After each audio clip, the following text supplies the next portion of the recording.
Welcome back to Simply Living It. I'm back for another video today. I want to share a few curriculum ideas and thoughts and feelings and all the things as we are closing out this last homeschool year. We are entering summer. We are taking a little bit of a break from all the structure, from all of the things. Our life looks different.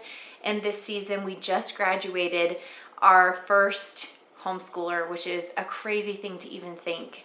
And I don't want to go down that rabbit trail because you all know where I'm going to end up. But this upcoming year, I will be homeschooling 2 of our boys instead of 3 because we have completed the task of homeschooling the first one through completion. So now we are on to our 2 younger babies. I'm going to share with you the curriculum and the resources that I know we're going to be using this upcoming homeschool year. Some of these resources you have seen before and will come as no surprise if you've been following our channel for a while.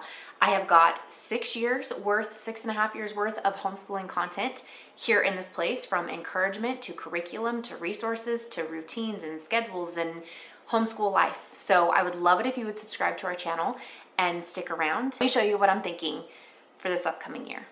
I will be homeschooling a 10th grader and a 7th grader this upcoming homeschool year. And it feels so weird to just tell you about those 2.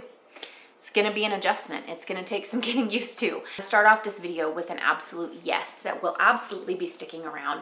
That is Denison. I have not ordered the level that he's going to be doing. My 10th grader will be doing Denison geometry. This will be our 3rd or 4th year using Denison. I cannot remember, I've lost count.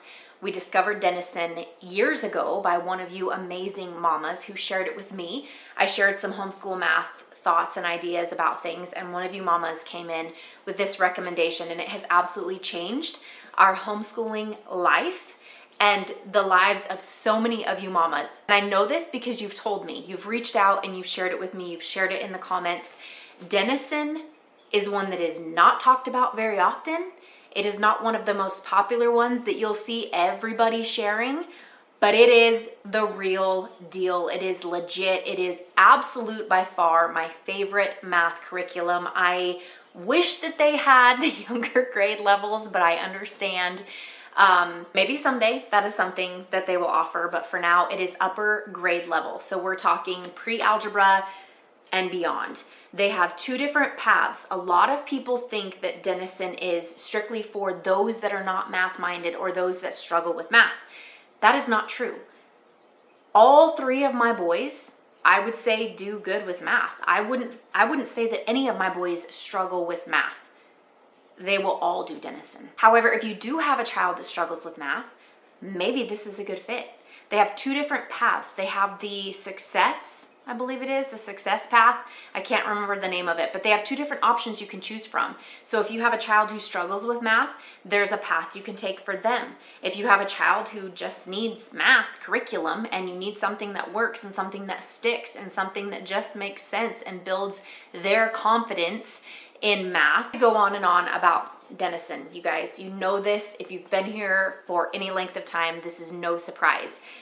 Denison math is sticking around. I am going to have, this might be crazy, but I'm going to give it a shot. I'm going to have my 7th grader move to Denison pre-algebra. Why? Because he can. He's doing so good with math. I truly believe that the things that Mr. Denison teaches through this math curriculum, that it's taught in such a way that is not going to be overbearing, that is not going to be too much. I've seen it and witnessed it with my 2 older boys, and I believe my son is ready, not to just move him along and advance him to where he doesn't need to go, but I believe that he's there. And so we're going to give it a shot instead of wasting time with other things that just make things more confusing or whatever. We're going to just jump into pre-algebra in 7th grade for my youngest. So that's what we're going to do for math for the upcoming homeschool year. Again, I've been sharing this program with you guys for quite a few years now. If you have a mama who's homeschooling and her kiddos are struggling with math, strongly recommend this. And I don't mean struggling with math as in they're not understanding. I mean just in general. It seems to be that math is the most difficult thing to find, that it just fits and that it's smooth sailing, and it has been every single bit of that for our family, 10th grade and 7th grade. So unit studies are our thing. Like unit studies are our jam, and they have been since my oldest was probably in, I would say 6th grade, maybe 5th grade. I'd have to go back to tell you exactly factually, but unit studies are our jam. I love and thrive in unit studies. It doesn't matter what unit study it is. Every single unit study we've ever done has been absolutely incredible. My plan with Campfire curriculums this upcoming homeschool year, again, this is just very vague, a brief overview, kind of like what I'm thinking as I sit down and I start planning ahead, taking into consideration the co-op classes that the boys are going to have, and what we're going to be doing at home and what our schedule will look like. I know I want the family style stuff. I want our family style learning. So what I've kind of narrowed that down to so far is I want to do the financial stewardship course from Campfire curriculum, specifically for my oldest, but we're going to do it family style, because hello, that's who we are and what we do. And England, which would cover Maine, New Hampshire, Vermont, Massachusetts, Connecticut, and Rhode Island. And then I also want to cover the Mid-Atlantic from Campfire. And the problem I have with these unit studies, you guys, this is not a problem, but it is. These unit studies, anytime we've done geography of any way, shape, or form, I want to go to all the places. And it is the hardest thing for me because it just ignites that travel bug in me so much more than if we just stick to the boring everyday stuff at home. If you've never checked out unit studies or Campfire curriculum as a whole, I'm not kidding when I say that these unit studies have brought so much life and joy for learning into our homeschool. So easy to rabbit trail, to find different videos that you can bring things to life that you're learning about. There are so many resources out there right now that I cannot just stick my nose in a textbook and call it. I want to look and learn and grow and go and explore and watch YouTube videos with my kids, and I want to cook different things, and I want to build on what we're learning, and these unit studies make it so easy to do that. That is where we will begin our homeschool year as we slowly start easing back into things. I have a couple more things I want to share with you guys just really quick. Explode the Code, something we've always used and loved in our homeschool. My youngest is still going through the Explode the Code books. I love continuing some learning, like bookwork learning. Of course, we're always learning. We're never on break from learning. Like, I totally agree with that whole concept in our homeschool, but he's almost finished up with this level 7 of Explode the Code. So I just like them. They're fun. They're simple. Keep his mind going, keep his brain going, doing different educational things, and also some math. We will continue with some math throughout the summer as well.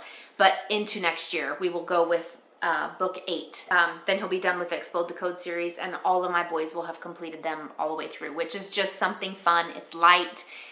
Something that he can do kind of as busy work. Family style learning, you really have to coordinate everybody and make sure that everyone's finishing kind of at the same time, because you can't start that until everybody's finished math and everybody's finished independent subjects. So this gives him something to do to keep his brain busy while his brothers are finishing up their math lesson, because obviously math takes longer the older you get. So therefore keeps him busy, but he enjoys it. It's not really that big of a deal.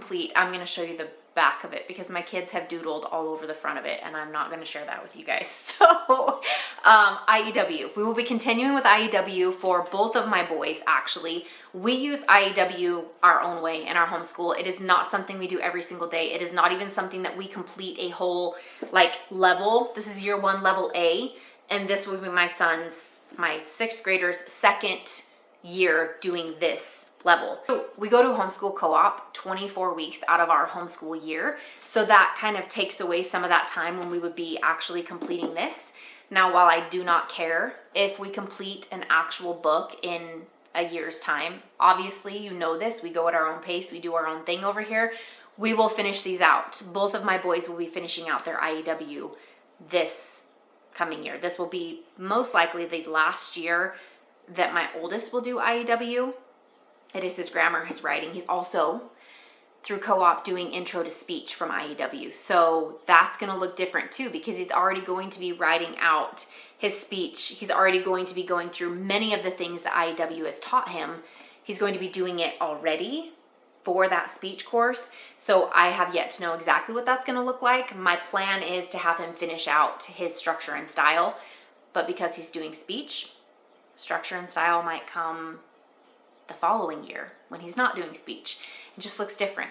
We kind of tailor and improvise, but for sure, my youngest will be doing IEW. He'll be finishing year 1, level A. That's just what we started him on.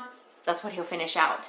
And so that's kind of what I have for curriculum looking ahead to the next homeschool year. I plan on getting some read alouds. I want to spend more time reading aloud to my boys. I know it's something that as our kids get older, it's just kind of thrown to the side. But when I say I treasure that time, I treasure it so much. We will be sitting, reading through the Bible together and having discussions like we always have. Sometimes we have a devotional, sometimes we just sit and I pull out something that the Lord lays on my heart and we just talk about that, or I find something and we discuss it, or it just looks different. Every day it looks different, but I'm excited to see what that's going to look like for our family. It's going to be very, very different, but Lord willing, it is going to be so good, and we will get to have another year of just learning together in our home.